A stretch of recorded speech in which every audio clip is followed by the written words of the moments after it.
Face ya empezamos. Nada más que nos den conteo para lo ¿Qué hago? Aquí. Nada, ¿te va a aparecer la notificación? Nada, ya estamos ahorita ya en Face.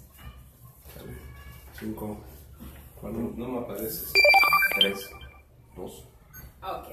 Hola queridos amigos, bienvenidos, buena tarde. Hoy miércoles estamos por aquí desde SEA Informa compartiendo con ustedes.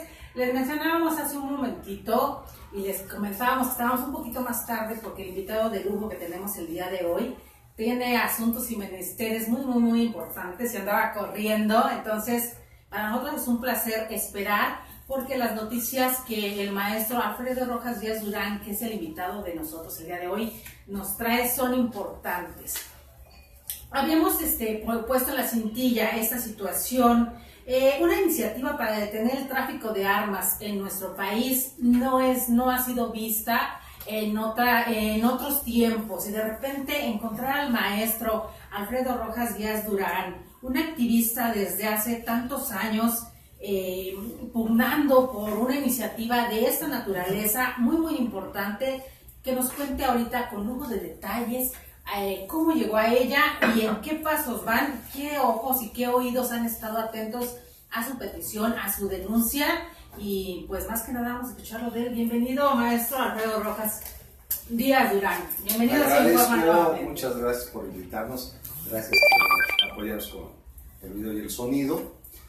Bueno, antes que nada, a tu auditorio les agradezco que nos sintonicen para que podamos dilucidar y reflexionar cómo se debería de haber combatido y cómo podríamos combatir al crimen organizado en el Estado mexicano y en la región. Esta iniciativa que tú mencionas, querida Delia, es producto de la reflexión permanente que realizamos a través de los diversos foros que se organizaron en la Cámara de Diputados, en donde tuvimos la oportunidad de platicar con víctimas, con parientes de víctimas, con especialistas, con embajadores, que se llamó, este foro que organicé se llamó Jornada Internacional contra Desaparición Forzada y Genocidio en la Cámara de Diputados, y que vamos a subir ya muy pronto todas esas conferencias en donde hay un factor común que es el tráfico de armas.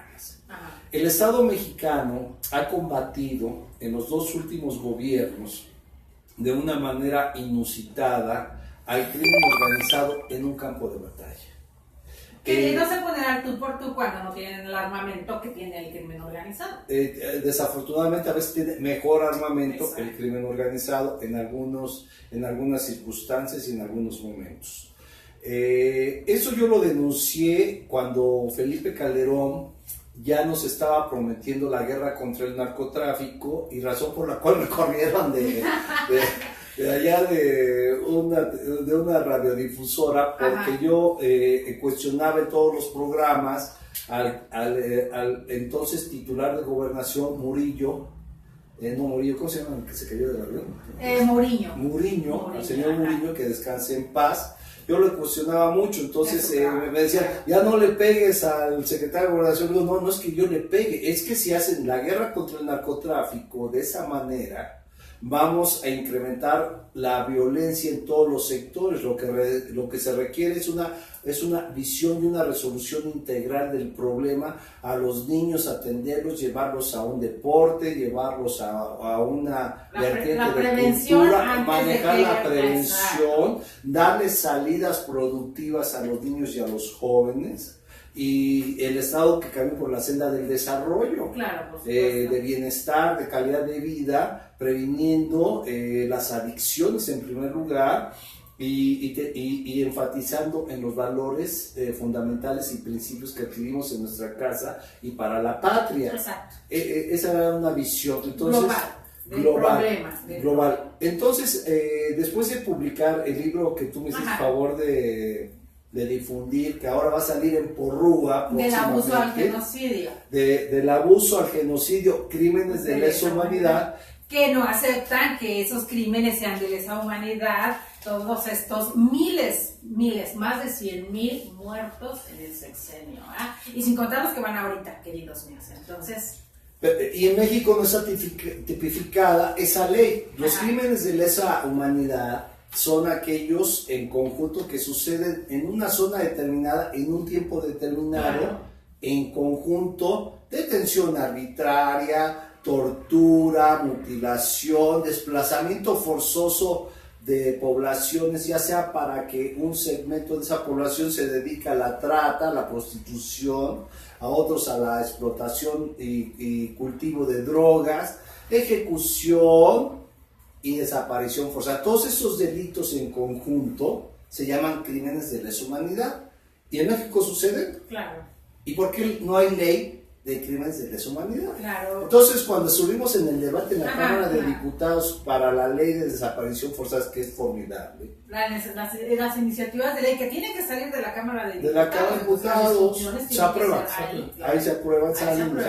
Entonces, en el debate, o sea, no está bien la desaparición forzada, pero la desaparición forzada es uno de los delitos de los crímenes de lesa humanidad. Y en este país, cuando me preguntan, ¿hay crisis de derechos humanos? Yo digo, no, hay crisis de lesa humanidad porque ni los mismos organismos, sus titulares de derechos humanos, exigen que se apruebe la ley contra crímenes de lesa humanidad que el Estado mexicano se comprometió en un protocolo internacional a aprobar esta ley. Y no lo han hecho. ¿Por qué? Lo vamos a ver en un momento con esta iniciativa. Exactamente. Además hay otra cuestión, maestro querido. En el sexenio de Fox y de Felipe Calderón, que antes se mencionaba que México era el paso de tráfico, ¿no? Pero ahora en esos sexenios se recrudece o comienza a la población joven a consumir las drogas, que ya había... A más temprana edad. Exacto.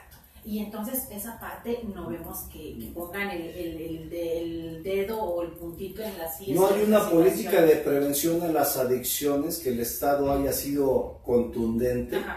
Y el mercado de las adicciones ha crecido. Los tres principales negocios del mundo son la venta de armas, la droga, la venta de droga, y el tercero es el tráfico de órganos y prostitución. Que recuerda que hace 12 años el tráfico de órganos era como, ay no, esos son historias urbanas, eso no ocurre, eso no ocurría, ¿no? Y ahora resulta que sí. Está saliendo a la luz gracias a las redes. A las redes sociales. Gracias a estos programas que ustedes tienen, hemos podido, y tú has denunciado muchos de tus programas. Hace unos días tuviste aquí a un especialista que hablaba de toda esta problemática.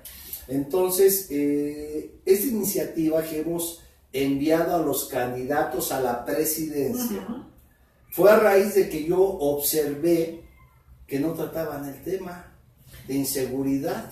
Pero más que los candidatos, querido, que ese va a ser un tema muy interesante para el próximo sexenio. Pero esta iniciativa también se le hizo llegar a Enrique Peña Nieto.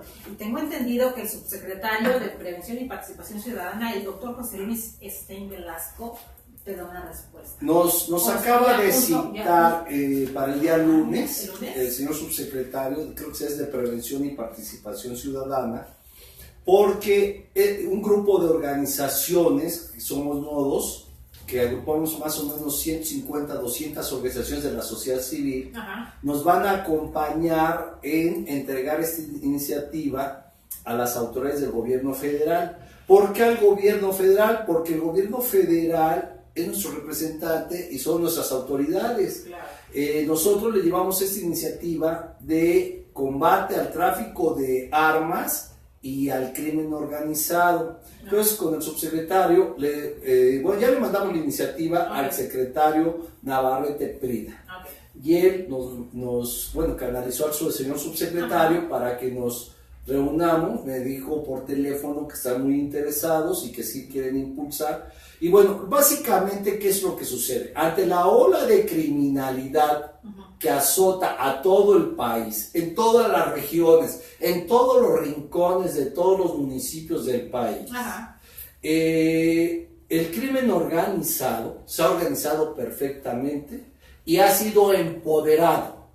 Y en algunas zonas el Estado, las autoridades, no han podido combatirlo porque está suficientemente empoderado el crimen organizado gracias a que este crimen tiene acceso al suministro de armas.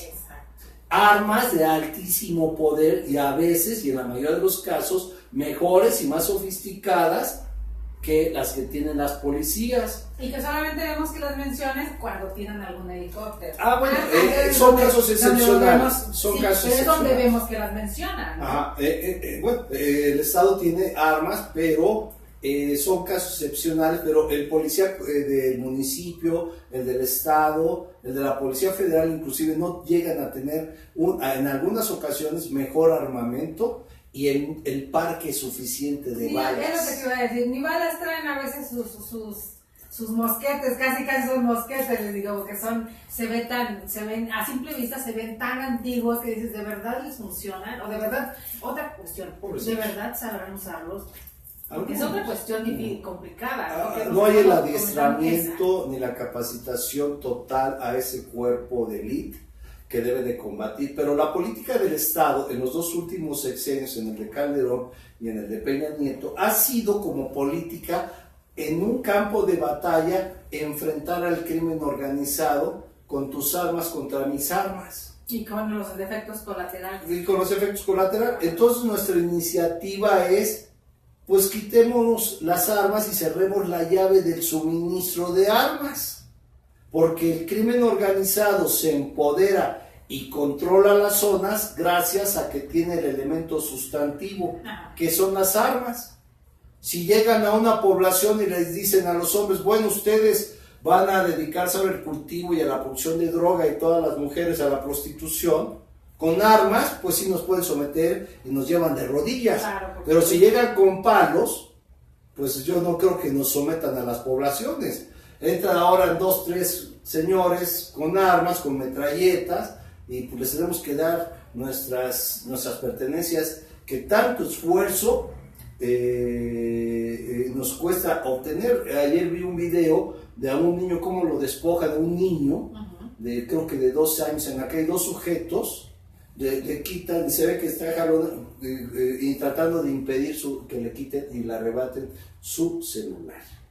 Le quitaron unas pocas monedas y ya en la calle con una pistola, o sea, todos traen pistola y traen parque. De la misma forma que vimos al exmilitar defenderse de estos maleantes. Entonces bueno, ahí se defiende. Entonces hay ese, y entonces llega uno, se meten a tu casa en el transporte público, y bueno, en comunidades, en Guerrero llegaron, balacearon toda la comunidad, mataron a varias personas, y bueno, pues aquí los que mandan, y viene el éxodo. Es el éxodo, es el desplazamiento, y los que se queden se tienen que adecuar a lo que digan. Eso se llama crímenes de lesa humanidad. Esos son los crímenes de lesa humanidad: secuestro, privación, desplazamiento, tortura, ejecución y desaparición. No, te matan. Entonces, ¿por qué lo logran? Porque tienen las armas. Entonces tenemos que impulsar una ley en donde el jefe de Estado, nuestro presidente en este caso, lleve al seno de la ONU, Organización de Naciones Unidas, y a la Corte Penal Internacional esta iniciativa para que sean prevenidos, perseguidos, investigados y juzgados aquellas empresas armamentistas que le venden armas al crimen organizado. Porque pareciera que las empresas armamentistas y sus grandes distribuidores no tienen nada que ver con los secuestros, con la prostitución, con la trata, con la explotación y producción de drogas, las ejecuciones y la desaparición forzada. Entonces, si son las armas las que le están distribuyendo estas personas, estas empresas, esos distribuidores al crimen organizado, pues también debemos de juzgar como autores intelectuales a estas empresas y a estos distribuidores. A los dueños de las fábricas. De fábricas y distribuidores. Tenemos que saber, se tiene que juzgar y perseguir a quienes están suministrando las armas al crimen organizado, porque oficialmente entran al país 200,000 armas al año. En 10 años, ¿cuántos vamos a tener? Oficialmente 200,000 armas. Ni hablemos de las demás, que como decías bien, catedráticos y gente muy especializada que ha estado aquí, ha dado cifras, se ha dado notas de cómo se manejan aquí mismo en Tepito, ¿no? Que mucha gente no quiere tocar ese tema porque pues tienen miedo, ¿no? Bueno, entonces, ¿qué hay que hacer? que se persiga internacionalmente con los organismos internacionales a aquellas empresas que están vendiendo armas al crimen organizado. Si no tienen parque, balas, pues ¿con qué van a disparar? Si no tienen armas, pues ¿cómo van a poder someter? Así es. Entonces va a ser más fácil el combate al crimen organizado si cerramos la llave del tráfico de armas. Entonces le pedimos al presidente Peña Nieto, espero que de esta reunión acepte el presidente llevarlo, y bueno, yo observé que ninguno de los candidatos trataba el problema de la inseguridad y la seguridad. Porque son temas que no convienen, digo, electoralmente. No, bueno, pero nos van a gobernar, claro, nos van a gobernar. Entonces, yo le mandé con allegados a todos los candidatos y al Bronco se lo subí al Face porque no tiene oficina el Bronco, casualmente, que qué grave. Es una burla esto. Se lo mandé al Face. La seriedad. Bueno, sin comentarios, pero bueno, ojalá y sea más serio. Ajá. Entonces se lo mandé a los 3 principales que se tienen oficina con allegados esta iniciativa para que se pronuncie, no solamente por si ganan, sino que debemos unificar partidos, ¿no? partidos, candidatos, legisladores y el propio presidente para resolver un problema que nos aqueja a todos, nos perjudica a todos, sean candidatos o no. Aquí saliendo, seas diputado, artista, sacerdote, deportista, pues te puede dar un balazo cualquier persona. ¿Por qué? Porque es muy fácil conseguir las armas. Entonces vamos a combatir el tráfico de armas a nivel internacional, porque en la región ya es un problemón, es un gran problemón. Salvador, Guatemala, Nicaragua. Tenemos 115 candidatos de diferentes, y así que de más. Todos los partidos. Bueno, yo me quedé en 115, iban 116 ayer que habían sido asesinados. Ah, sí, perdón, sí. De los 116 candidatos ayer decíamos con el maestro, el doctor Manuel Alejandro Vázquez Flores, los candidatos que han sido asesinados. ¿Sí? Bueno, no es razón suficiente para que los partidos se unan, se sienten juntos. Aunque igual ya es un poco difícil, sí. Pero bueno, es por la nación, es por la patria. A ver, vamos a sentarnos. No importa quién gane. Este es un documento que hacemos un compromiso para combatir el tráfico de armas y combatir al crimen organizado. El candidato Obrador, el candidato Omid, el candidato Anaya y el candidato El Bronco, sus partidos y sus líderes de Congreso se comprometen. Ustedes han escuchado en el Congreso ese de gobernadores que se reúnen, toman una bonita foto, café, una iniciativa de este tipo. No, porque entonces yo me quedé pensando ayer en la noche que existe un convenio entre las empresas armamentistas con el Estado para no permitir la venta ilegal de armas. En algún momento, despuésito de que viniste la vez pasada, que estuvimos aquí en febrero, cuando iniciamos los programas, las transmisiones, hiciste una iniciativa, hiciste ¿cómo le podemos llamar? Una propuesta de foliar los cañones, o que decías de las armas. Ah, esa es parte. Es parte de uno de los puntos de esta iniciativa. Es parte, bueno, fue la primera, porque siempre tratamos de dar propuestas y resoluciones, que las armas tengan un chip. Ajá. Si las armas tienen un chip, inmediatamente localizas quién tiene el arma y en dónde está. Y de dónde venía, y de dónde viene. En este momento, ¿dónde está el arma? Está en el tercer piso de esa casa y que esa arma fue utilizada para este asesinato, para este robo. Así como los celulares, que los puedes localizar. Es el chip, un geolocalizador. Así de simple y sencillo. Deberían de meter el chip en el cañón, adentro, y verás que tienen localizados en un mapita toda la distribución de armas. Bueno, las que ya están en este momento fuera, pues ya quedarían fuera, pero las siguientes, que entren legal o ilegalmente, ubicarías en una pantalla cómo se está moviendo cada arma y quién la trae, si es legal o ilegal. Exacto. Y entonces ahí haces el seguimiento. Entonces yo por eso digo, que esta iniciativa tiene que legislarse en la Corte de la Haya y en el derecho público internacional en protección de los derechos humanos. La principal sería romper paradigmas. Es un romper paradigma, pero bueno, si no lo decimos, si no lo hacemos o no lo intentamos, pues estamos simplemente permitiendo que el flujo de armas crezca cada día, porque se empodera el crimen organizado con la venta de drogas, prostitución, trata y robo de muchas otras cosas. Entonces, ¿qué hay que hacer? Pues cerrar la llave del flujo y que sean castigadas aquellas empresas y distribuidores de armas que suministran al crimen organizado y que se les confisquen sus bienes, que se le detenga y que sean sentenciados por los mismos crímenes que cometen a quienes les venden las armas. Te voy a parafrasear al gobernador de Chihuahua. A ver, ¿qué dice? Con esta iniciativa no le estás pisando los callos al diablo, no es que digo que le pisan los callos al diablo, porque pues sería una más. Sería una más. Ya el diablo está muy pisoteado por mí. Desde que me acuerdo aquella vez que en el Zócalo, siendo jovencito, tenías el policía allá atrás apuntando. Ahí están las fotos, tenía ahí al lado uno de la Dirección de Seguridad Nacional, ahí siempre tratando de amedrentarnos, pero bueno, yo le agradezco a Dios. 30 años haciendo esta labor. Más de 30 años, en los 80, sí. Más de 30 años haciendo esta labor, así que pisar callos, el diablo ya... Estamos acostumbrados. Las pezuñas bien pero tengo la protección de Dios, así que... Eso es lo más importante.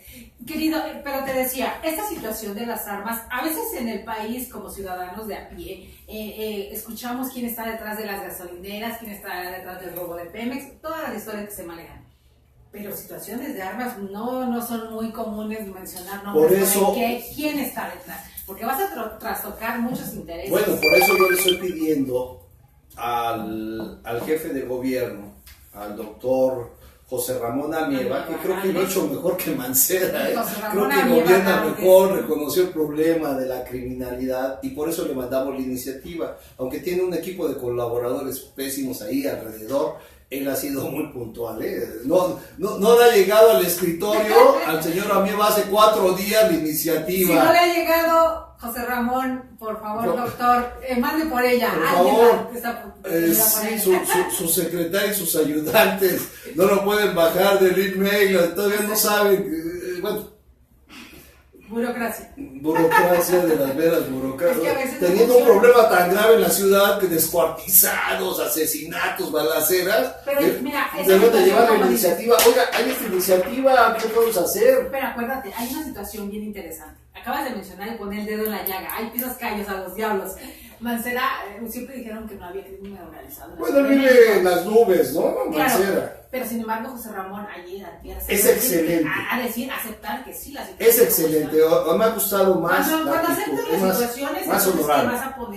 Vas a poner cartas en el asunto, ¿no? Entonces, bueno, por eso es una política de Estado. Entonces no lo tengo que tomar yo. Las organizaciones ciudadanas, por eso lo estamos haciendo con organizaciones no gubernamentales. Y no es presionar, es decir al Estado, señor, aquí está parte de la solución. Yo digo que se va a acabar el problema, claro, pero vamos a mitigar, vamos a reducir, vamos a disminuir el crimen organizado si les quitamos el suministro de armas al crimen organizado. La comida de la organización criminal son las armas. Bueno, pues no les demos la comida, cerremos la llave. Entonces le estamos pidiendo al jefe de gobierno que quiere combatir al crimen organizado, al presidente de la República, a todos los candidatos a la presidencia de la República que se pronuncien y que vayamos juntos para que el Estado Nacional, el Estado mexicano, proponga en Naciones Unidas y en la Corte de la Haya, se llama un pacto de adhesión. Este pacto de adhesión, los países adhieren, las organizaciones multilaterales se adhieren a este pacto y se legisla a nivel internacional, derecho público internacional, para que este delito se tipifique y las empresas armamentistas y sus distribuidores pues sepan ahora que serán juzgados y perseguidos si venden armas al crimen organizado y que serán juzgados y confiscados sus bienes si venden armas al crimen organizado porque son parte del proceso y de la cadena delincuencial, aquel que le provee armas al crimen organizado. Oye, pues es que yo no se la vendo, es mercado negro. No, tu responsabilidad es que no haya mercado negro. Exacto. O sea, tú en cualquier toma que nos pasan los medios, Ajá, ustedes, sí. ves 100 casquillos. ¿Quién tiene para 100 casquillos? Exacto. ¿Y de dónde sacan 100 casquillos? Y aparte está la otra situación que vamos a ver si los resguardos en Policía Federal y en el Ejército Aduana. son como... Se tiene que confiscar todos los bienes de aquellas autoridades y aquellas empresas que están participando en esa cadena delincuencial. Claro. Que es una empresa muy prestigiada, que es una distribuidora, no nos interesa. Estás cometiendo crímenes de lesa humanidad, que son secuestro, privación, mutilación, tortura, prostitución, trata, desplazamiento, ejecución y desaparición, con esas armas. Entonces, esa es en término general, la iniciativa que hemos enviado al jefe del Ejecutivo y a los candidatos. Yo espero que los candidatos, antes de que acaben las campañas, exacto, se pronuncien ya por estamos a combatir. días, ya estamos Bueno, a días. tienen 10 minutos de su tiempo para subir un compromiso de que en caso de ganar y en caso de no ganar, se van a unir para defender la paz social, recuperar la estabilidad y la gobernabilidad y la gobernanza en todos y cada una de las poblaciones de este país. Ya no estamos seguros en la casa, en nuestro auto, en el transporte, en la escuela, en el parque, en la calle. No estamos seguros. Puede llegar uno o varios sujetos con armas de alto calibre y si no les gusta lo que les diste, pues te dan un balazo. Entonces, necesitamos que las autoridades, los que aspiran a dirigir este país y las autoridades actuales se comprometan a que podamos tener esta iniciativa a nivel internacional para prevenir, investigar, perseguir y juzgar a aquellas empresas y distribuidores de armas que suministran el elemento sustantivo que son las armas y el parque al crimen organizado. Son parte, son la misma parte. Esta iniciativa completa la vas a compartir en las redes Ya está sociales. subida en mi ¿Está? Facebook, la pueden ver. Perfectamente, para que nos vuelvas a compartir la liga Con todo y gusto. compartirle, que todos puedan ver punto por punto de qué se trata, ¿no? Excelente. Entonces, y qué eso bueno es que te importante. acordaste Claro. de lo de el chip. Por Esa, supuesto. la vamos a volver Yo a estoy en todo porque esa vez yo le lo comenté. Terrible esa mujer. No, ya ves.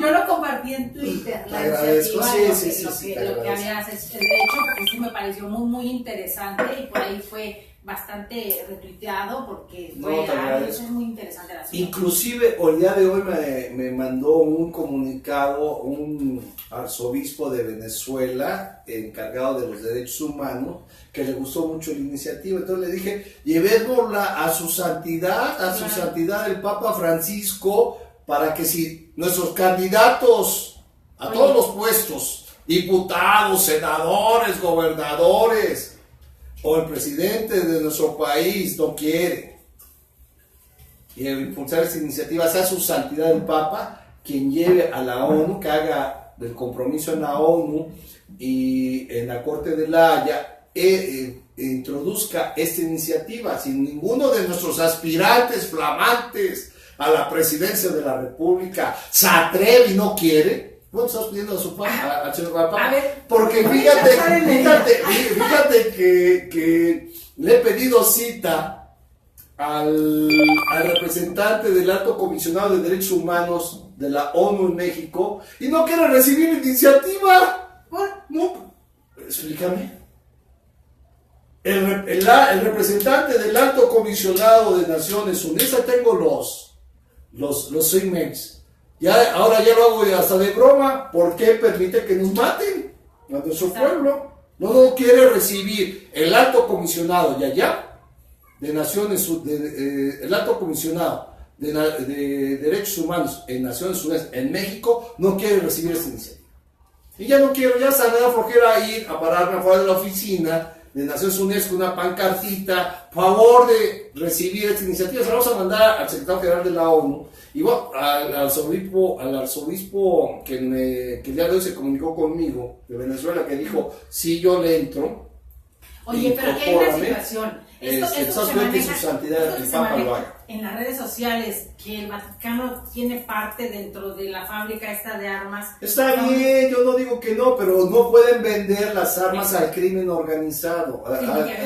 Pueden vender a un Estado, pueden vender a un ejército, a la policía, pero no pueden vender a nuestros verdugos.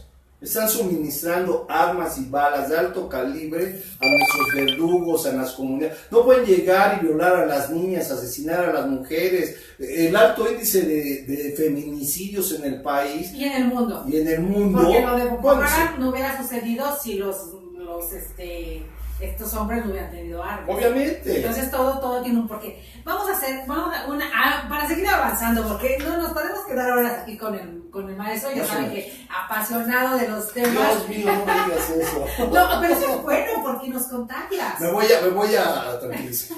Nos contagias. Hablando de las iniciativas y hablando de las propuestas de estos señores candidatos, que eso de mochar manos y demás, son propuestas que pues a lo mejor suenan divertidas y amarillistas para vender y a tener publicidad, pero hay una propuesta que yo se los he dicho hace tiempo que no vemos aparecer. ¿Por qué no hablan del campo? ¿Por qué no hablan del campo? Y viene a colación esta situación, queridísimo maestro, porque mencionanos, tú sabes el tema, Sonora, ¿qué está pasando con los campesinos? A ver, ese tema. Hay otro tema terrible que acabas de tocar. A ver, en Sonora, mis amigos, el licenciado allá en Sonora, que lleva el caso de casi 1,000 familias, permíteme. Claro, por supuesto. Déjame darte el nombre completo para sí. no errar. Raimundo Gaxiola, en Sonora. El licenciado, te mando un abrazo, querido amigo, defensor de comunidades ejidatarias y comuneros. Hemos hablado con él y me estaba indicando el día de ayer, mi querido licenciado Gaxiola, que estamos a punto de presenciar un despojo ilegal una vez más en ese país, gracias a la arbitrariedad y complicidad del licenciado Rubén Treviño, que es el magistrado agrario del Tribunal Unitario número 28, distrito número 28. Licenciado Rubén Treviño, magistrado agrario del Tribunal Unitario del distrito número 28. Este magistrado, contraviniendo la ley y la jurisprudencia, se ha convertido, en lugar de defender a los campesinos y a los comuneros ante el despojo de una empresa que pretende instalar un gasoducto en 10 municipios a lo largo de 600 kilómetros en Agua Prieta, Naco, Cananea, Santa Ana, Altar, Imiris, Magdalena, Pitiquito y otros, se ha puesto del lado del gasoducto, de la empresa del gasoducto, y pretenden despojar de sus tierras a los campesinos. Van a ganar 3,000 millones de dólares en unos cuantos años, y a los campesinos les quieren dar 10 centavos por su tierra. No sé dónde he escuchado esto. Tal vez donde construyeron un aeropuerto por ahí en Querétaro. No es justo, o sea, así eso es lo que nos lleva a las contradicciones de este sistema que Leon Zuckerman en su programa no pudo identificar. Dice, ¿por qué la gente está enojada? ¡Ay, no saben! ¡No saben! ¡Ay, ¿Por qué está enojada la gente? No, es que bueno, esto es ridículo. Les informamos por qué la gente está enojada. Hay un investigador del siglo, de hace 2 siglos, que hizo un análisis y dijo, las contradicciones del sistema capitalista surgen de la misma producción y creación de desigualdad económica y concentración de la riqueza. Se están acabando la clase media y ricos y un feudalismo moderno pretende instaurar en nuestro país y quieren que se les aplauda. Hablando de esto del magistrado Rubén Treviño, ¿hasta qué punto sería bueno informar a la magistrada presidente? Estuvo aquí con nosotros la doctora Odilisa Gutiérrez, que es la magistrada presidenta del Tribunal Agrario, sobre esta situación. No, ya estamos haciendo la denuncia, hay que enviar una denuncia a la Judicatura, a la Judicatura Nacional, de que este magistrado, por alguna razón extraña, se puso al servicio del gas, de los gasoductos, de la empresa del gasoducto, ¿verdad?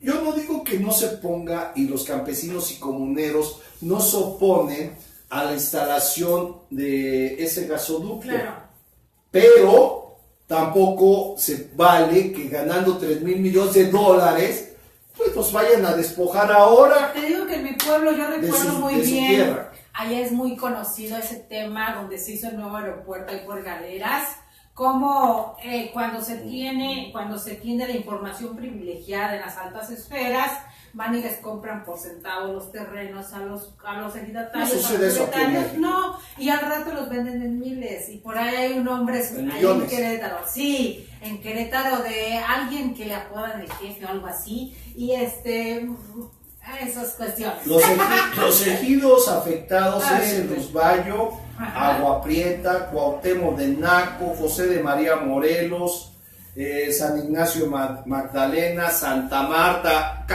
amigos del sector agrario. Este caso ya llegó a la Ciudad de México y ustedes cuentan con un apoyo para evitar este atraco, un atraco más a las comunidades más vulnerables de este país. Los campesinos y los comuneros tienen derecho a exigir un pago justo que no representa ni el 1% de las utilidades de esa empresa y que lo pueden inclusive convertir en deducible de impuestos. Imagínate.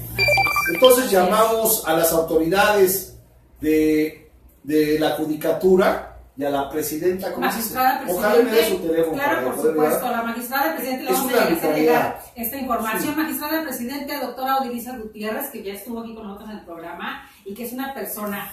Lo voy a checar. Y yo te agradezco que nos permitas hacer esta denuncia. Claro, es un acto cruel. Es un acto cruel que una persona, una empresa, como es Carso, que tiene miles de millones de dólares, que la despojamos campesinos. O sea, es donde no cuadra las circunstancias de por qué la población está enojada con este sistema. Carso, esta empresa que también anda circulando en estas listas donde se le condonan y se le regresan Bueno, está válido si creas empleos y pagas bien. Pero yo creo este tipo de cuestiones. Bueno, yo hago un llamado a don Carlos Slim, que yo creo que no está enterado. Carlos Slim. Es una fundación muy buena de salud. Yo creo que no está enterado Carlos Slim de este despojo. Yo le llamo a Carlos Slim desde aquí, desde tu programa, para que interceda y se le haga pago justo, porque aunque la sentencia que en unos minutos va a salir de ese tribunal a favor de la empresa de gasoducto y pretenden despojar legalmente a los campesinos, les digo desde ahora a la gobernadora otra vez, porque eso ya sucedió con los yaquis, los yaquis ahí mismo en Sonora.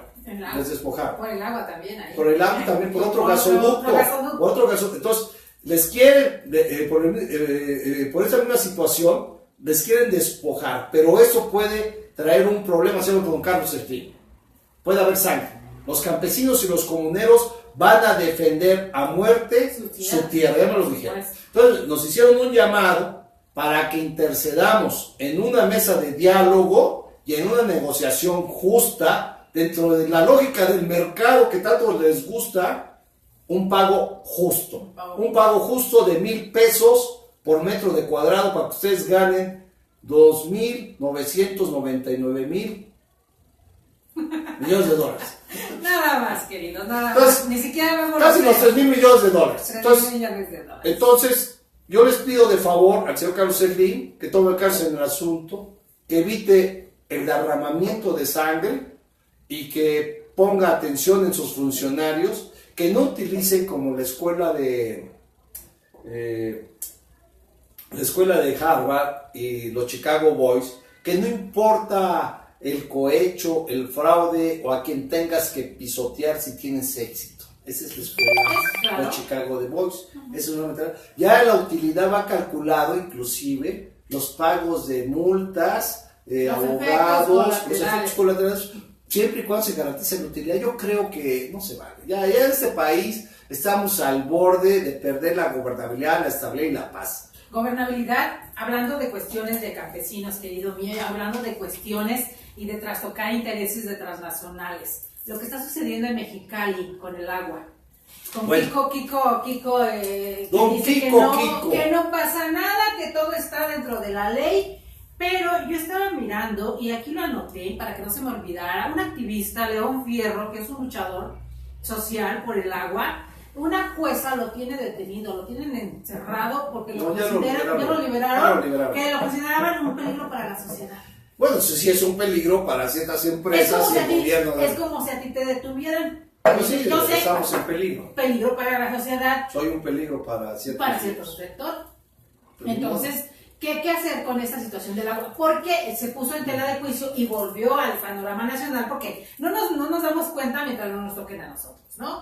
Pero entonces resulta ahorita con esta, y yo estaba escuchando, y lo anoté para que no se me olvidara, al doctor Pedro Moctezuma Barragán, que es el coordinador del programa de investigación de sustentabilidad de la UAM, y que hablaba de decretos con bases constitucionales para levantar esta veda y beneficiar eso que sucedió apenas con Peña Nieto. ¿Esto de qué nos puede decir? Bueno, esa lucha de Mexicali para defender en esas poblaciones alrededor de la Constellation Brands, la empresa. Puede ser la empresa, pero hay unos pozos de agua que suministran a varias poblaciones y municipios en Mexicali el agua potable. Entonces hay esta empresa que también tiene derechos, o sea, no nos podemos oponer a la empresa, pero no es a costa de dejar sin una gota de agua a las poblaciones. Exacto. Yo estuve en esa lucha con León Fierro, estuvimos inclusive, aquí hicimos un plantón.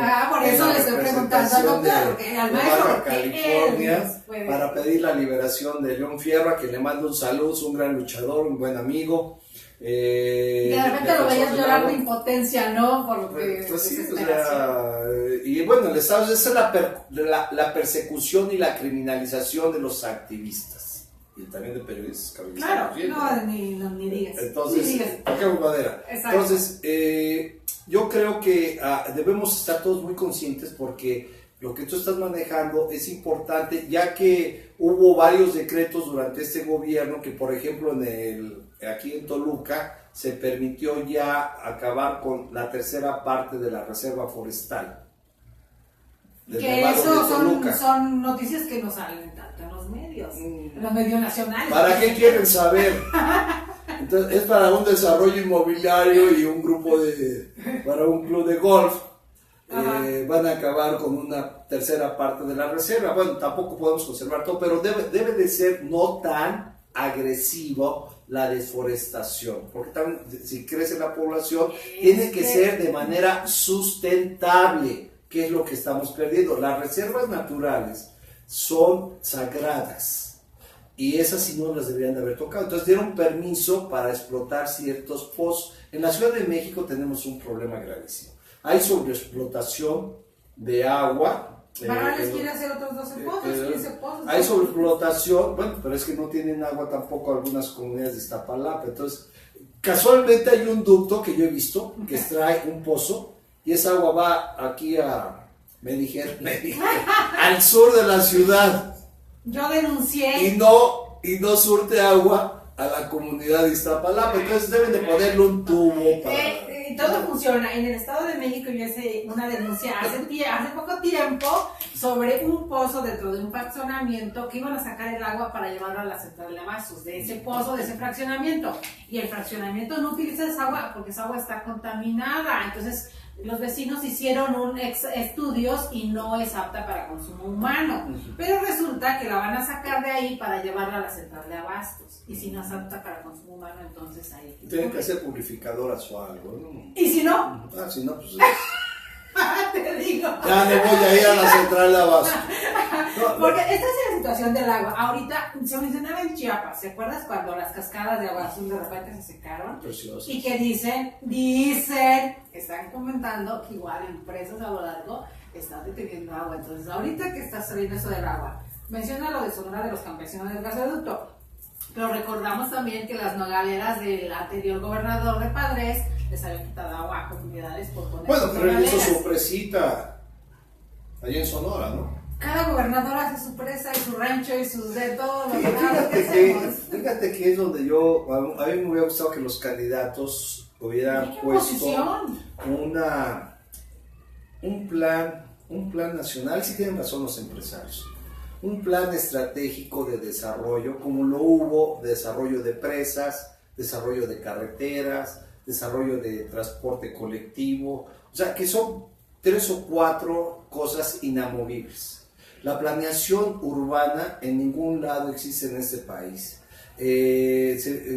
Permiten o llevan los partidos, desafortunadamente, y organizaciones a un grupo de personas que necesitan vivienda y las meten ahí en un terreno sin servicios, de manera irracional, y comienzan a construir como pueden, y después piden los servicios y las calles hacen su trazo, y a veces las calles pues son de 60 centímetros y no cabe ni siquiera una bicicleta, cuando se debe de planear una zona. Si ya están ahí, pues se tiene que planificar. A ver, pueden construir de aquí a acá, tiene que haber un área verde, un parque, esa avenida principal, esa avenida secundaria, de 6 o 8 carriles. Exacto. Porque es lo que ha sucedido. Tú vas a Xochimilco, que es precioso, vas a Tláhuac, y no se planearon avenidas de 6 carriles de ida y 6 carriles de regreso. Claro, o sea, ¿por qué?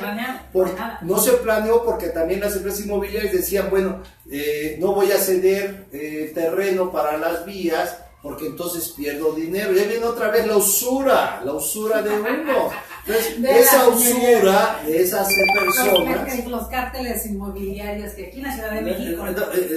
Aquí en México, en cualquier municipio, claro, tú llegas y de repente vas en algunas avenidas y ya no cabe el coche, aunque sea uno de esos chiquitos, un zapatito, porque pues tienes que bajarte y cruzar la calle y regresar el coche volándose.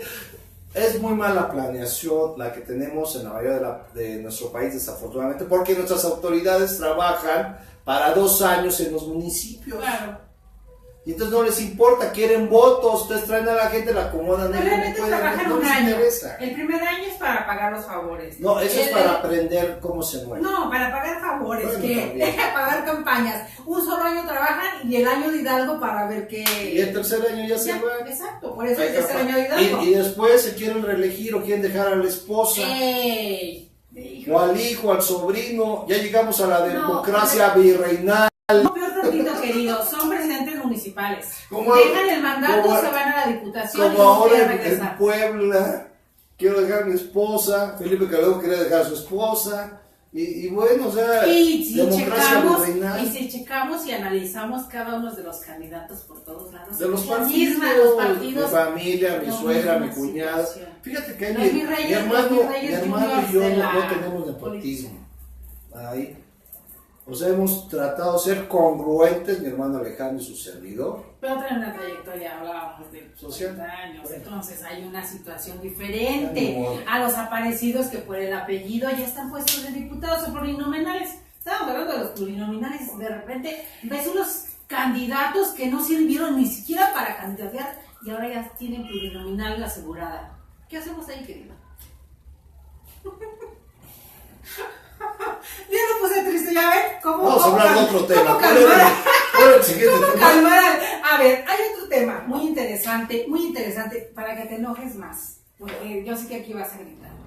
Esta situación de los niños inmigrantes enjaulados que tienen en Estados Unidos. A ver. Hace un año, exactamente, me paré frente a la Cancillería en este país, que dirige el señor doctor Luis de Vergaray que no hizo caso, o hizo caso omiso a que nuestro país... Al amigo del yerno de Trump, porque así lo manejan todos. Sí, está bien. Wow, bueno, puede ser, yo no digo, qué bueno que tenga esas amistades, qué bueno que tenga ese nivel de vinculación y relaciones públicas.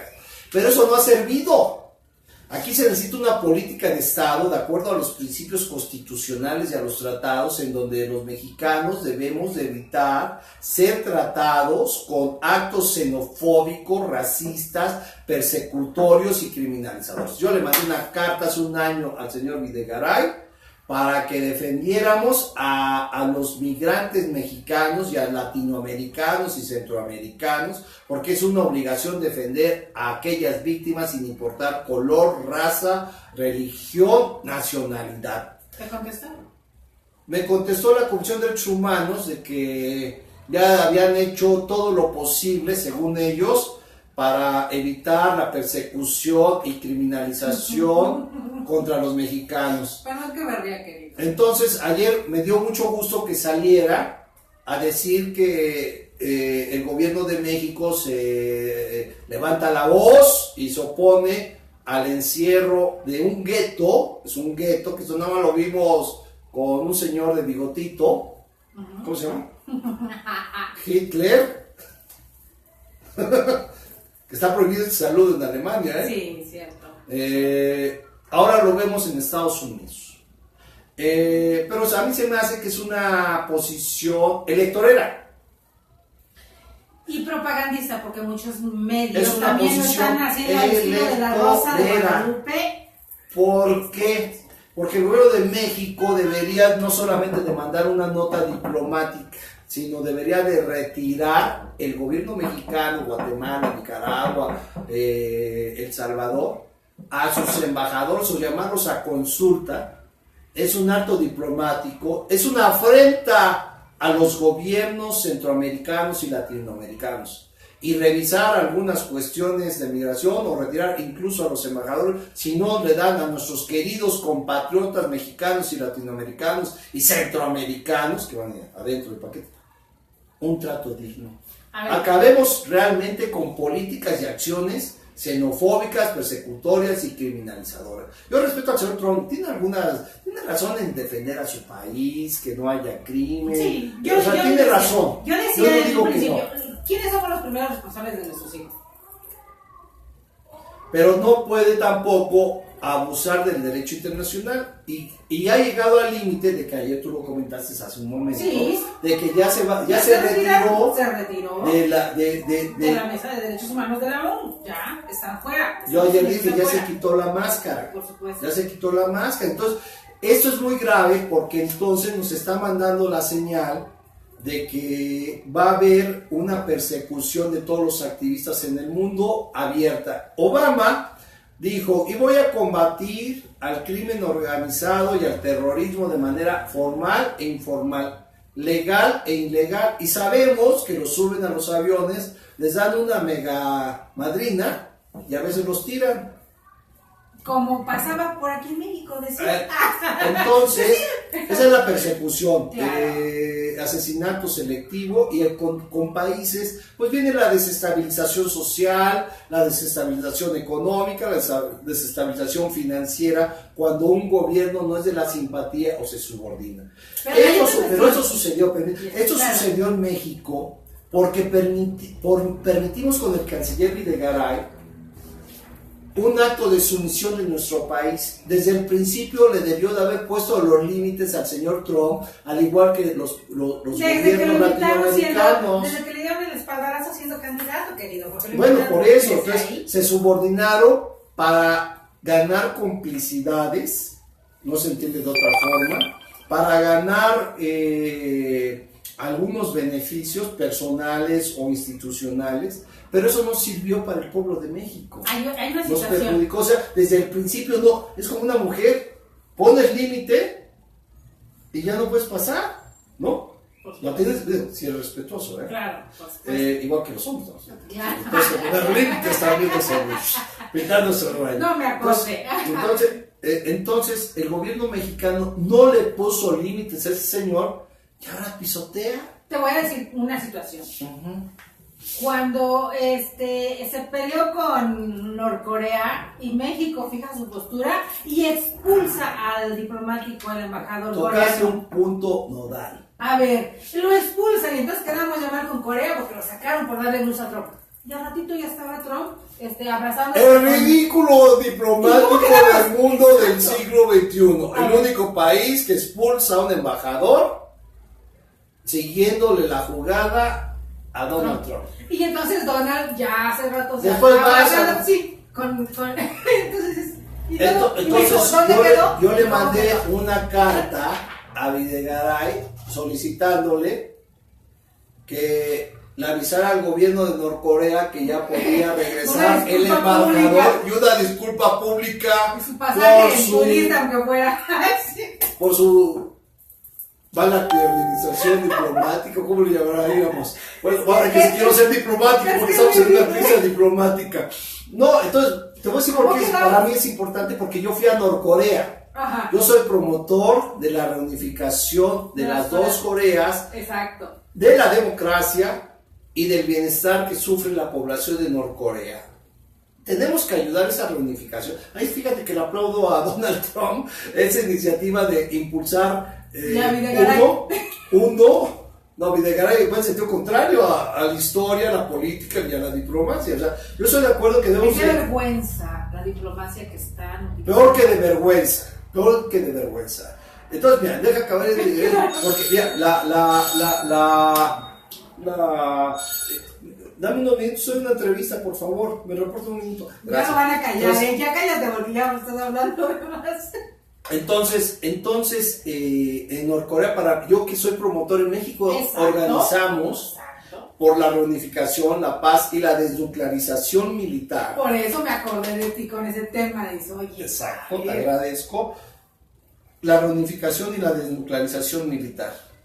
Entonces, para mí sí es importante que ahí se firme un tratado de paz para que el 60% de la población de Norcorea tenga niveles de calidad de vida, que no lo tiene. Entonces, para mí eso sí es importante. Pero nuestro canciller, desafortunadamente, pues va en sentido contrario, tratándole... Compréndelo porque estaba aprendiendo. No es que no es aprendizaje, o sea, quiere quedar bien con Trump.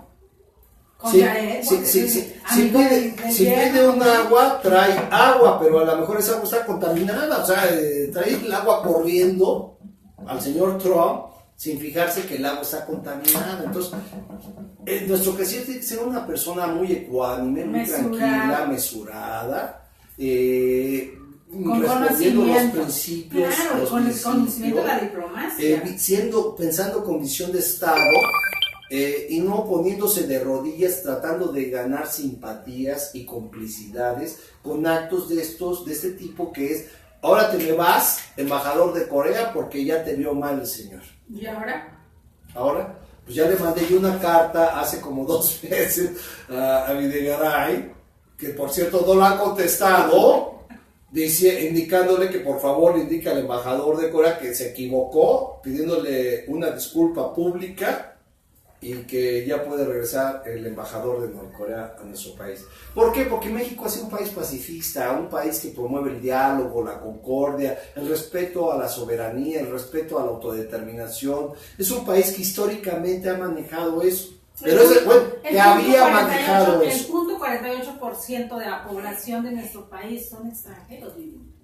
Según el censo que nos manejaba la doctora Carlota, tengo tumbaburros disponibles. Entonces, según el censo que nos manejaba eso, una población bastante, el punto 48 nos manejaba aquí, el punto 84, perdón, de los residentes en el país. Estaban hablando dile de eso mientras que yo voy a... Ahorita vengo. Cuidado con esto. Aguántame. Háblale de eso. Perdón por nuestro cosa que salió tirando todo aquí. Algo le pasó, pero no pasa nada. Ya no me aguanto. Cuánto café llevo. Es el maestro querido, entonces le perdonamos. Yo les decía queridos amigos, pueden reírse todo lo que quieran, ¿verdad? Pues ya qué hacemos. En México la población inmigrante, hablábamos de inmigrantes y este rechazo que hay en nuestro país y en todos los países de Centroamérica por los niños latinos, mexicanos y latinos que los tienen encerrados, hacinados en jaulas. Cada quien fijaba su posición al respecto. Yo ayer que estaba el catedrático, el doctor Manuel Alejandro Vázquez Flores, aquí en esta mesa con nosotros, yo hablaba también sobre la responsabilidad que hay en todos lados.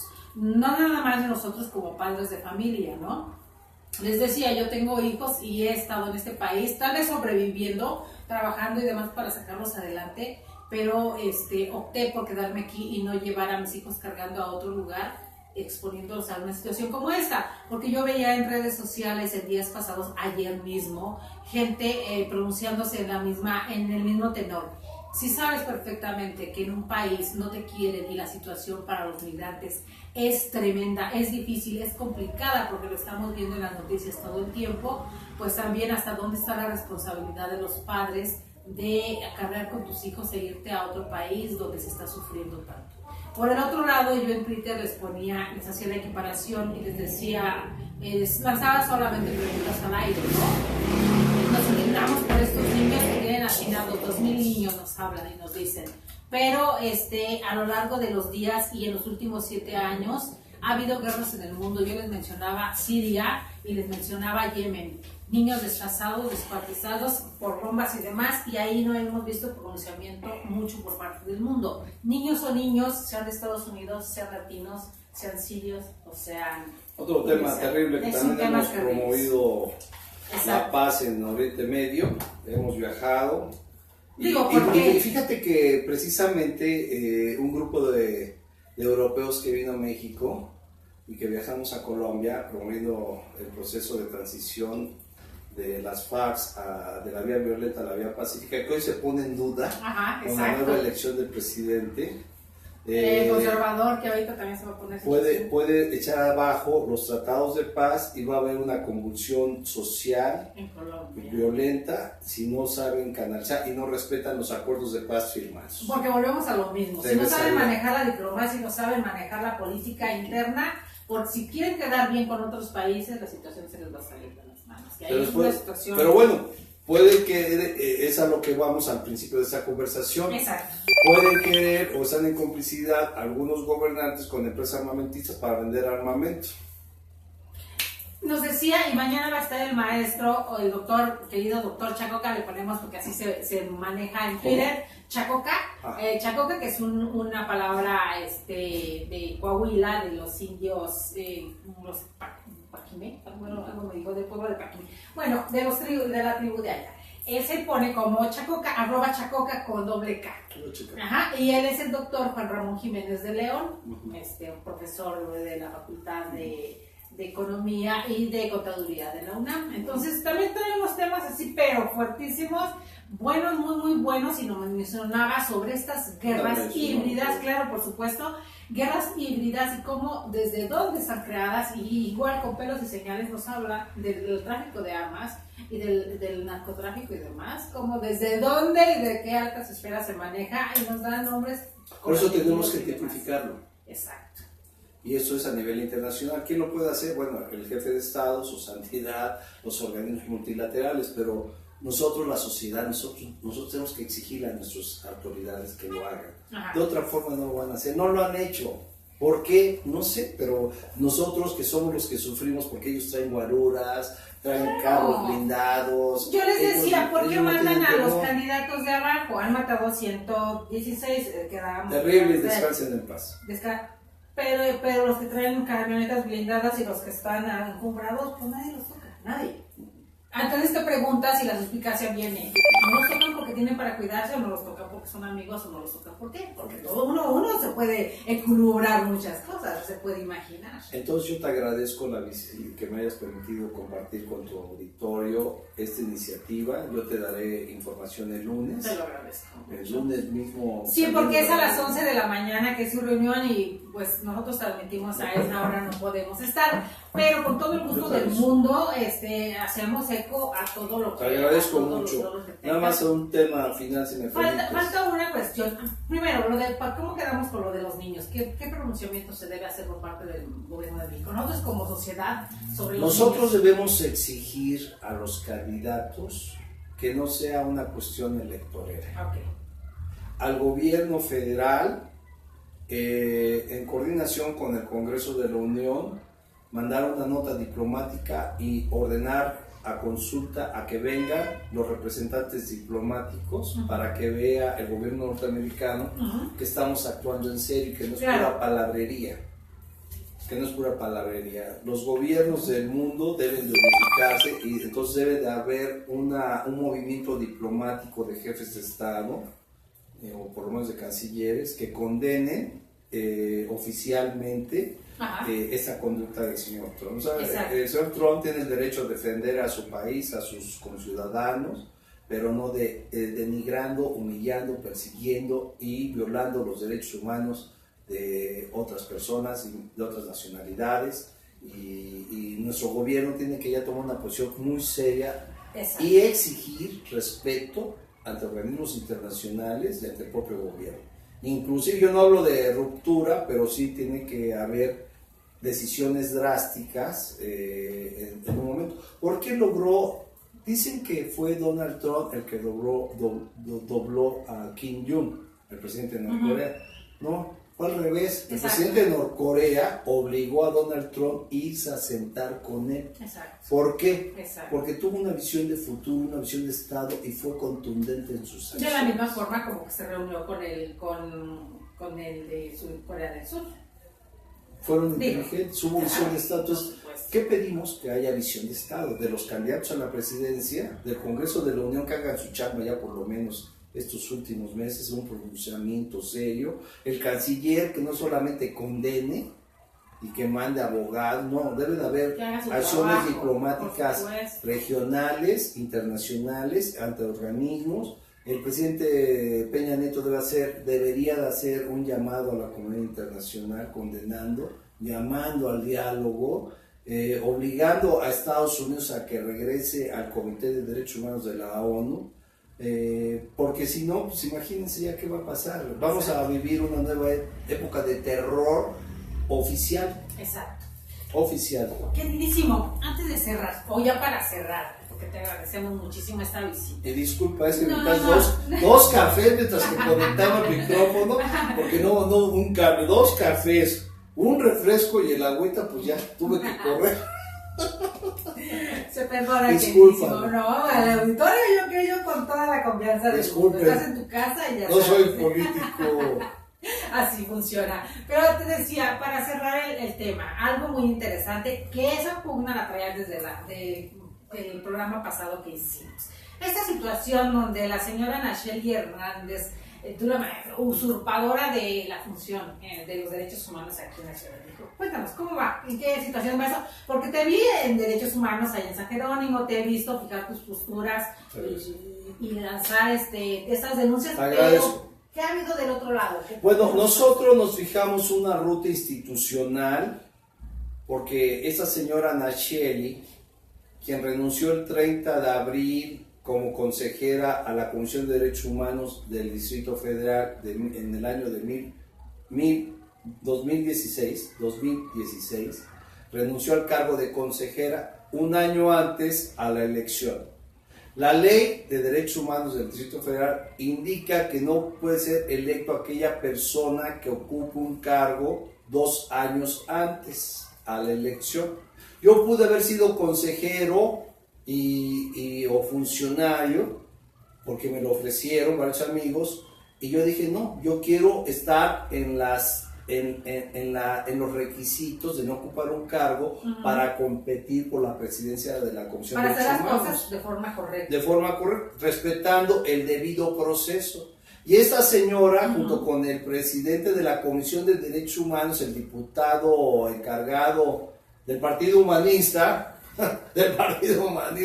que no tiene nada de humanista al violar los derechos humanos, al imponer a esta señora que ocultó o los diputados que organizaron la elección de titular de la Comisión de Derechos Humanos, permitieron que fuese electa esta señora, que era la menos preparada de todos. Es una vergüenza, no tiene ni siquiera licenciatura. Digo, no es un delito, pero de los 12, y no hay trayectoria. Era la que no logra justificar al día de hoy certificados. Se los hemos solicitado 100 veces que dé a conocer sus certificados de estudios que dijo contaba, y no quiere dar a conocer sus certificados de estudio. Pero lo grave es que violó la ley y ocultó a las autoridades.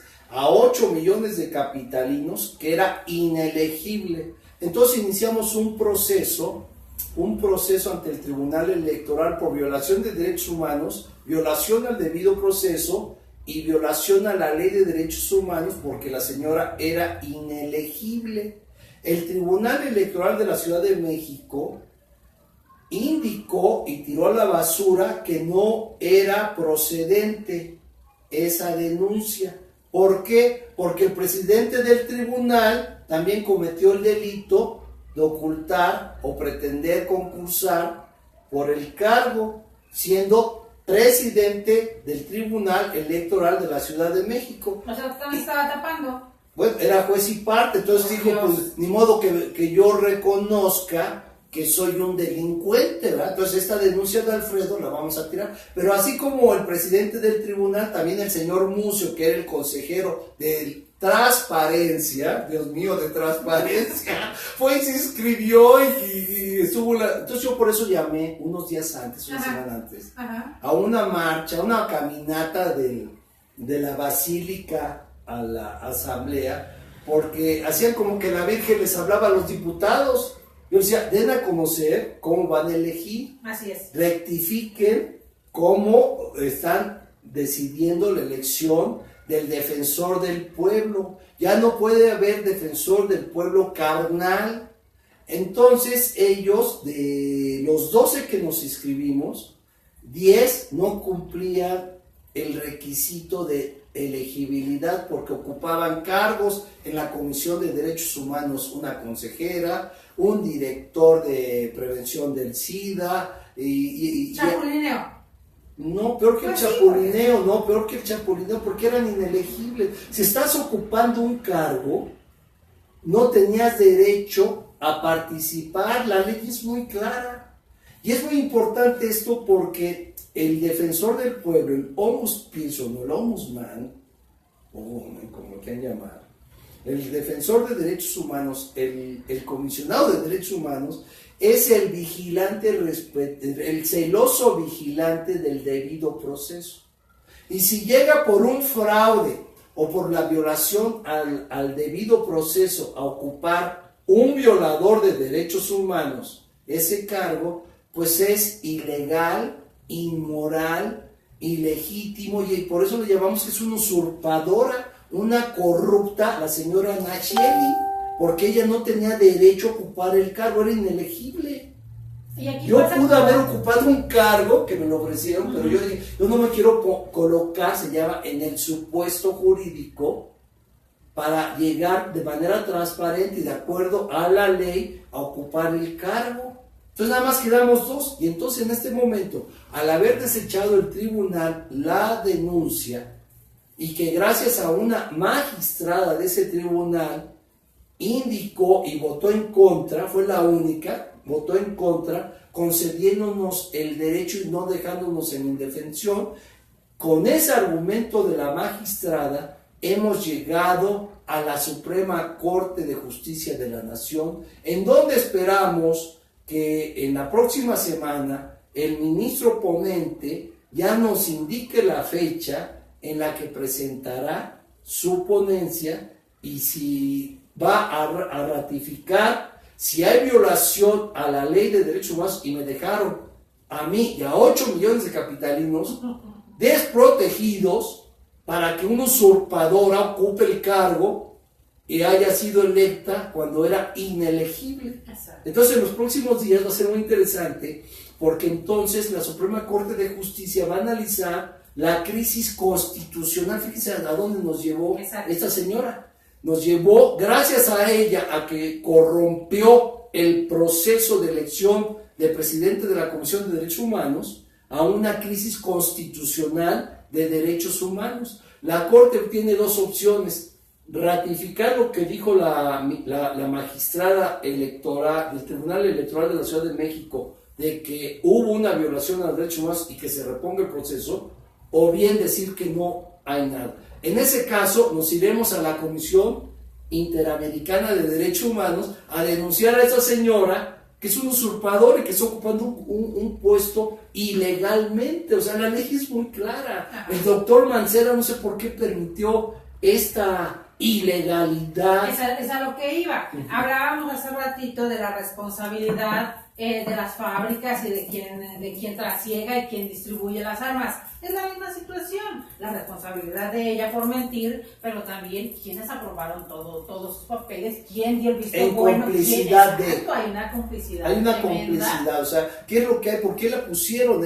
Bueno, si hubieran puesto a una persona más preparada que tu servidor, yo tengo 3 carreras, diplomados, 8 libros, Más de 30 años de activismo precisamente internacional, trabajo con organizaciones europeas, latinoamericanas, modestamente, muy modestamente, pues no, su currícula...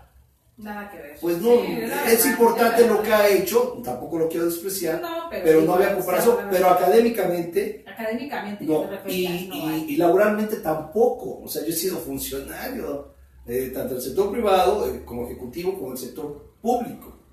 Yo fui electo consejero ciudadano y fui premiado como el mejor consejero ciudadano en la ciudad capital. Entonces, por currícula, por trayectoria, por escolaridad, por capacidad editorial, no había comparación. Aquí no le cae. Y además, pero además era inelegible legalmente. Porque digo, a exponerse a esa situación, ¿quién lo eligió? Porque debe haber ahí el presidente de la Comisión de Derechos Humanos ahí manejó las cosas y le presentó al Pleno de los Diputados de la Asamblea, presentó una terna de 3 inelegibles. Una de ellas, primera visitadora, y que por cierto no quiso, cuando fuimos criminalizados, 53 activistas por el gobierno federal, por promover la paz, no nos quiso defender en el CONAPRED por discriminación. Nosotros interpusimos la queja y no la quiso aceptar por defender a su jefe, Osorio Chong. Wow. O sea, fíjate cómo están contundentes. Sí, la cadena. Ahora es primera visitada, claro, pero era inelegible porque ella había ocupado un cargo meses antes en esta institución de prevención de la violencia y discriminación. Había ocupado un cargo un año antes, y así, de los 11 supuestos defensores de derechos humanos, burócratas, muchos de ellos, que nos atienden, ocupando un cargo o acabando de salir el cargo, se fueron, se inscribieron, y este señor diputado les permitió que participaran de manera ilegal, y por eso yo les llamaba, les decía, oiga, rectifiquen, ¿cómo están eligiendo? No pueden permitir. Tú cuando entras a la prepa, lo primero que te dicen, esos son los requisitos, y un requisito es tu certificado de secundaria, si vas a entrar a la prepa, claro, o a la universidad, tu certificado. Si no tengo certificado, entonces vaya, concluya y regresa. Claro. Y hace para tener derecho al examen de ingreso a la universidad. ¿Sí estás de acuerdo? Bueno, aquí era, ¿usted ocupa un cargo? Sí, bueno, entonces retírese por favor. Los que no ocupan un cargo de este lado, entonces de los 12, pues nada más quedábamos 2, nos fuimos a inscribir. Entonces entre esos 2, debieron de haber elegido. Entonces yo por eso les llamaba a los diputados. Me da vergüenza que ningún diputado haya revisado la ley y haber dicho, no procede ese dictamen. Y entonces pues yo simplemente pues ya no quise hacer más corajes y dije, bueno, está bien, se fue institucional, acepté el fallo, hicimos panchos, pero si me fui institucionalmente en enero y realizamos la promoción. Sabíamos que le iba a desechar esta promoción el presidente del Tribunal Electoral porque él era juez y parte, él fue y se inscribió. Entonces ya sabíamos que lo iba a desechar, pero una ministra, mujer, tuvo el valor de decir que hubo violación en el proceso de elección de titular de la Comisión de Derechos Humanos. Y lo vamos a denunciar. Si la Suprema Corte, yo espero que la Suprema Corte reconozca en los próximos días que hubo una violación y le pidan a la señora que ahueque el ala y que permita que concluya legalmente el proceso. Es una señora, aparte usurpadora, ilegal, ilegítima, porque si se repite el proceso, todas las decisiones que haya tomado son ilegales. Exacto. Y no todo valen. lo que se derrama de él. Entonces, fíjate lo que está provocando esta señora.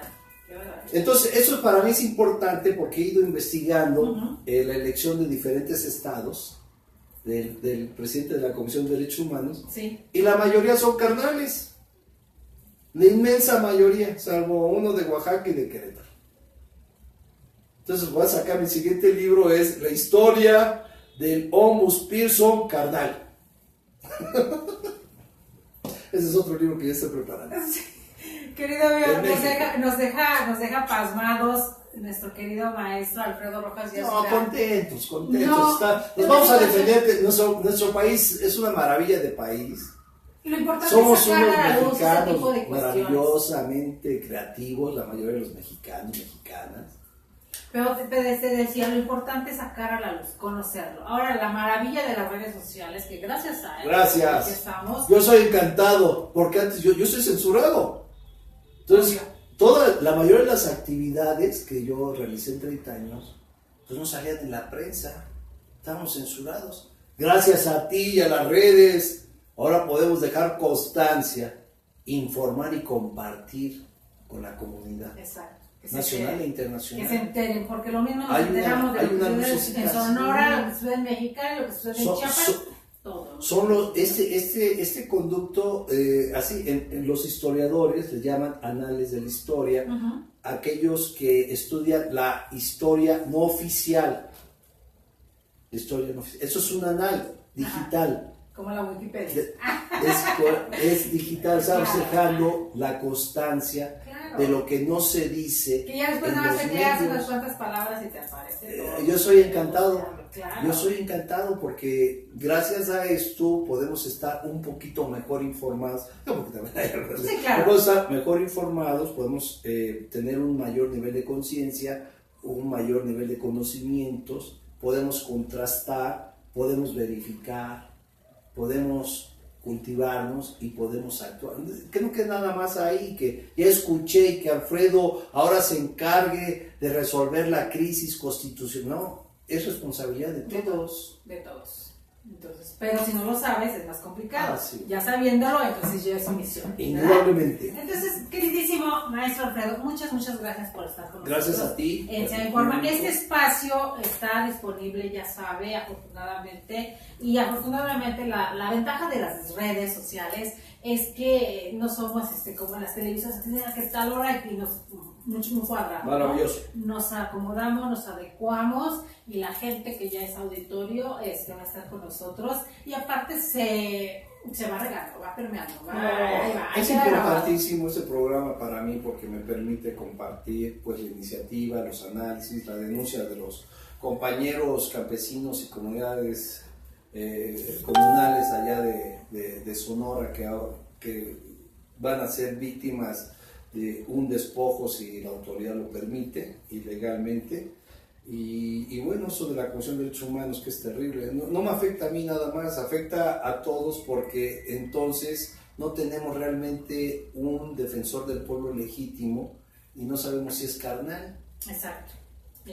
Muy grave. El gobierno su carnal. El defensor del pueblo es aquel que se pone del lado del pueblo y está defendiendo los derechos sociales y particulares, individuales, consagrados en la Constitución frente a cualquier autoridad del Poder Ejecutivo, Legislativo, Judicial. Y entonces quedamos desamparados totalmente. Estamos desamparados. Estamos desamparados porque es ilegítima. La señora es una presidenta ilegítima, usurpadora. Exacto. Queridos amigos, pues agradecemos mucho el favor de su presencia el día de hoy. Como les decía, todos los programas quedan grabados y los seguimos compartiendo ahí con los amigos y los amigos lo comparten y esto se va regando y entonces eso es lo más importante. Aparte de otra cuestión, tenemos especialistas en materias diferentes y luego les preguntamos sobre el tema que vinieron a exponer o vinieron a exponer a alguien más y ya nos dan su referente, su opinión al respecto. Este es yo trato, ¿cómo me dijiste que llamaba? ¿Cuál? El que te trataba el tema. Juan Ramón Jiménez de León, el doctor Juan Sería Ramón interesante Jiménez. que hiciéramos una mesa de análisis. Vamos a invitarlo, vamos a invitarlo, nos ponemos de acuerdo. Él nos está acompañando los jueves, entonces vamos a invitarlo y sería ¿Este jueves?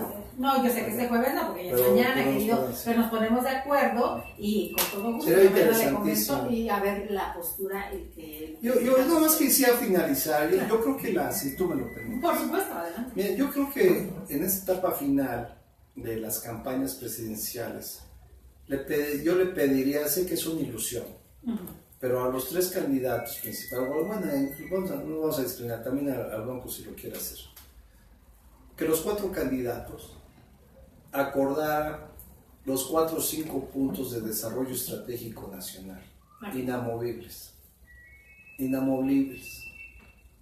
Esto es lo que vamos a trabajar sobre las coincidencias de lo que el país requiere para que seamos una verdadera potencia, no solamente económica, sino social. Eso significa que la distribución de la riqueza debe ser mejor distribuida entre todos los mexicanos. Esto lo tratamos en nuestro libro, que lo pueden consultar, México en la Aldea Global, que escribe una serie de columnistas desde Carlos Abascal hasta Carlos Monsiváis, pasando por Rigoberta Menchú, el subcomandante Marcos. Es un análisis que realizamos en el año 2000-2001. Sí, que nos vas a volver a compartir la liga porque está la liga de Inter. Está la liga de Inter, lo puedo consultar gratuitamente. Yo saco esta colación porque si hay un cambio de gobierno, debemos hablar de la transición inconclusa que no se atrevió Vicente Fox a concretar y que se comprometió con todos nosotros los mexicanos. Eso yo lo hablé mucho con Adolfo Aguilar Cince, que descanse en paz. Cuando yo era su asesor, Adolfo Aguilar Cince, yo fungí una temporada como su asesor por la transición política del país. Y bueno, yo creo que es importantísimo que el próximo presidente de la República consolide la transición política pasando por el eje de la distribución de la riqueza y llamar a los empresarios a que ya veamos con otros ojos la riqueza, que hay una distribución más justa de esa riqueza nacional, porque está concentrada en un puñado de personas la riqueza nacional. Gracias. Y bueno, eso era lo que quería decir. Gracias, querida. Pues, querido Jorge Ricardo García Villalobos, que hará un programa más de Iglesia Informa, el Consejo Nacional de la Abogacía Ignacio Ile Vallarta. Gracias.